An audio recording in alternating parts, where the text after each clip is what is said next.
Jesus परमेश्वर का धन्यवाद करते हैं आज के सुंदर समय के लिए जिसने हमें समा दिया कि हम आपके रूबरू हो। तो व्यूवर्स, हर बार की तरह इस बार भी मैं आपके लिए लेकर आया हूं एक ज़बरदस्त वचन का क्लिप जो आप अपने मोबाइल स्क्रीन पर देख रहे हैं। तो व्यूवर्स, देरी ना करते हुए मैं आपको वचन की ओर लेकर चलता हूँ। Let's go. कई बार क्या होता है, आप परमेश्वर के साथ आप रिश्ते में होते हैं, आप प्रभु के साथ मेल मिलाप में होते हैं। हाँ, आप रोज प्रार्थना करते हैं, आप पाप से दूर रहते हैं, आप सब तरह से परमेश्वर को प्रसन्न करने की कोशिश करते हैं। इसका मतलब ये नहीं कि आप 100% प्रभु यीशु को जैसे चलने लग जाते हैं, लेकिन आपकी इंटेंशन यही होती हैं कि मुझे कोई ऐसा पाप नहीं जानबूझ के करना, मुझे प्रेयर में रहना है, मुझे वचन पढ़ना है, मुझे रोज़ों में रहना है। और इस तरह से जब आप परमेश्वर में चलते हैं, एक अजीब सी स्पिरिचुअल अथॉरिटी आपके साथ रहती है।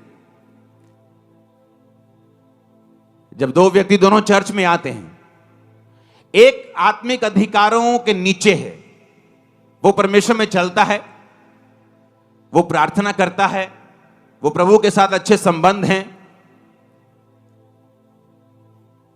ये नहीं, फॉरेन के लोग मैंने देखे हैं, अच्छा संडे डबल दिहाड़ी मिल रही, संडे ज्यादा डॉलर मिलते काम करने के, तो संडे काम करते, कहते वचन हम कोई बात नहीं आके ऑनलाइन सुन लेंगे। वो पैसा नहीं इकट्ठा कर रहे, वो श्राप इकट्ठा कर रहे हैं कि संडे डबल दिहाड़ी मिलती है, संडे टैक्सी का काम अच्छा चलता है, तो संडे प्रभु को छोड़ दो, कोई बात नहीं ऑनलाइन सुन लेंगे परमेश्वर क्या कहते हैं। सिर्फ ऑनलाइन सुनने से सब कुछ नहीं होगा। कई बार आप जब परमेश्वर की हुजूरी में आते हैं, आपको प्रैक्टिकली परमेश्वर वो ग्रेस देता है, अनुग्रह देता है, जिससे आप अपने जीवन की मुश्किलों से और अपने जीवन के प्रॉब्लम से और उन फाइट से बाहर आ सकें जो आपको घेरे हुए हैं। और वो ऑनलाइन रह के नहीं आते। ऑनलाइन है, कभी साल में एक मीटिंग, मुझे कहीं बहुत इमरजेंसी जाना पड़ रहा है तो मैं ऑनलाइन देख रहा हूं। उन लोगों के लिए ऑनलाइन है, फौजियों के लिए ऑनलाइन है, जिनको मालूम है कि हम अपना चौकी छोड़ के कहीं जा नहीं सकते, उन लोगों के लिए है। बाइबल कहती है जब आप अधिकारों से भरे होते हैं, फर्क कहां लगता है? एक व्यक्ति जो अधिकारों से भरा हुआ है और सही तरह से प्रभु में चलता है, दूसरा भी चर्च आता है, कभी कभी प्रेयर कर लेता है, कभी कभी पाप कर लेता है, कभी कभी शराब पी लेता है, कभी कभी कुछ कर लेता है। दोनों चर्च आ रहे हैं, दोनों में कोई फर्क नहीं। वो भी हालेलुया बोलता है, वो भी आमीन बोलता है, वो भी घोषणा करता है, वो भी विश्वास करता है यीशु प्रभु है। लेकिन फर्क तब होता है जब दोनों की जिंदगियों में उनको मुसीबतों का सामना करना पड़ता है। जब दोनों की लाइफ में कोई बीमारी आती है या कोई ट्रबल आता है या कोई मुश्किल आती, जो अधिकारों से भरा हुआ होता है, और जब वो अपने अधिकारों से मालूम होता है कि नहीं, मैं इस चीज के लिए नहीं बना हूं, और वो अधिकारों से उन चीजों को डांटना शुरू करता है और वो चीजें गायब होती हैं। जब दूसरा सेम अधिकारों के साथ, सेम वर्ड्स के साथ प्रार्थना करना शुरू करता है, उसे अंदर से मालूम होता है कि मेरी प्रेयर का असर जो है वो नहीं है, मेरी प्रेयर में पावर जो है वो नहीं है, और वो प्रेयर शैतान के ऊपर इफेक्ट नहीं कर रही, और वो प्रॉब्लम के ऊपर, वो बीमारी के ऊपर जाके उसको खत्म नहीं कर रही। वो सिर्फ वर्ड्स हैं जो मैं बोल रहा हूं। कितनों को मेरी बात समझ आ रही है?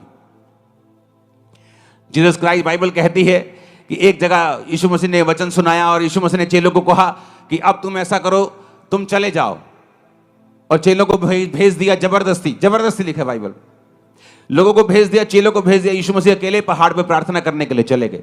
जब नीचे आए तो परमेश्वर ने क्या देखा कि परमेश्वर को नाव के उस नदी के उस पार जाना था और नाव कोई नहीं थी, और बाइबल कहती परमेश्वर पानी पे चले गए चलते हुए।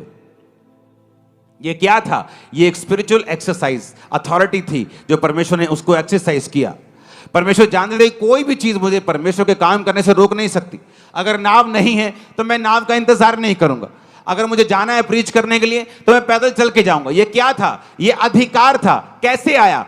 परमेश्वर यहोवा के साथ लगातार उसको प्रेम करके, उसके साथ चल के। ये एक दिन का जादू टोना या टोटका नहीं था कि परमेश्वर ने वचन बोले होंगे कि परमेश्वर में मैं सब कुछ कर सकता हूं और वो पानी में चलना शुरू कर दिया होगा। ऐसा नहीं है। कितने इन बातों को समझ रहे हैं? वो अधिकार कैसे आपकी लाइफ के अंदर आते हैं? वो अधिकार तब आते हैं जब आप परमेश्वर के साथ चल लेते हैं। अब मैं वही बात कर रहा हूं। जब दाऊद ने इसको देखा, पहला शमूएल 17 उसकी 22 से 27 में लिखा है कि दाऊद वहां पहुंचा। कैसे पहुंचा? सबसे छोटा था, यिशै का बेटा। यिशै के 3 बड़े बेटे दाऊद उसकी शाऊल की सेना में थे, तो शाऊल कि सेना में काम कर रहे थे, तो दाऊद के बाप ने कहा बेटा कुछ सामान ले जा खाने पीने के लिए। तो वो अपनी भेड़ बकरियों को छोड़कर सामग्री लेके, बाइबल कहती है उनको मिलने के लिए चला। और जब वहां पहुंचा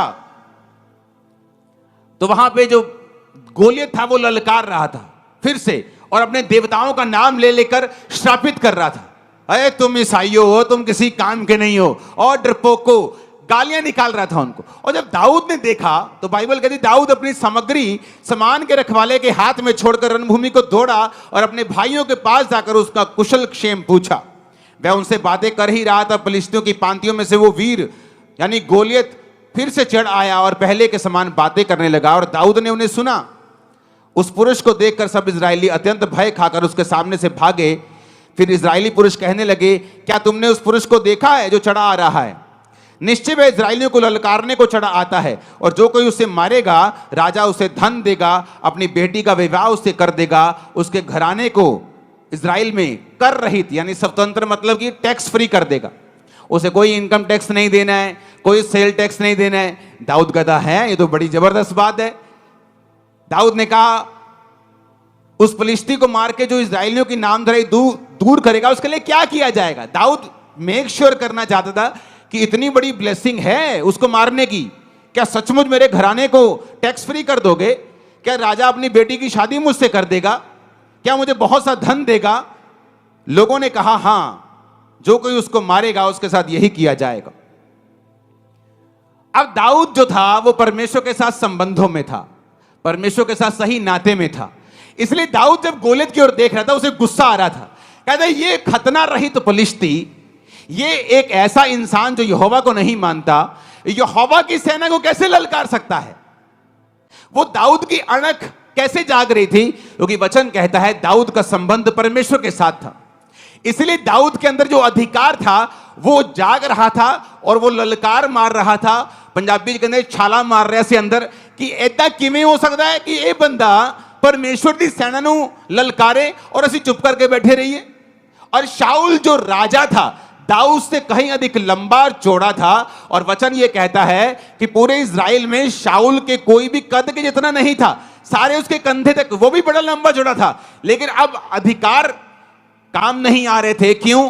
क्योंकि अंदर से वो करप्ट हो चुका था और परमेश्वर के साथ रिश्तों को खो चुका था। इसलिए जो स्पिरिचुअल ऑडेसिटी जिसे बोलते हैं, एक स्पिरिचुअल ताकत, दलेरी जो आदमी के अंदर होती है, जब उसकी लाइफ में शैतान अटैक करता है या बीमारी अटैक करती, उसे मालूम है परमेश्वर के साथ है, वो बोलता है ए बीमारी भाग जा यीशु के नाम। वो प्रेयर में डांटता है, मास प्रेयर में डांटता है, और उसे मालूम है इस बीमारी को झुकना पड़ेगा क्योंकि मेरा संबंध परमेश्वर के साथ है। लेकिन अगर उस बंदी को पता हो कि रात को मैं ब्लू फिल्म में देख के आया हूं, मेरी लाइफ में कमी है, टाइट पे नहीं करता हूं, प्रेयर नहीं करता हूं, उसको मालूम है जब बीमारी उसको घेरती है या शैतान उसको घेरता है, उसको अंदर से पता होता है कि मैं इसको डांटूंगा तो ये भागेगा नहीं, मैं इसको भगाऊंगा ये भागेगा नहीं, क्योंकि वो आत्मिक अधिकार ओरिजिनल है। और शैतान भी उन अधिकारों को जानता है अगर वो आपके अंदर है और आप परमेश्वर के साथ सही हैं तो।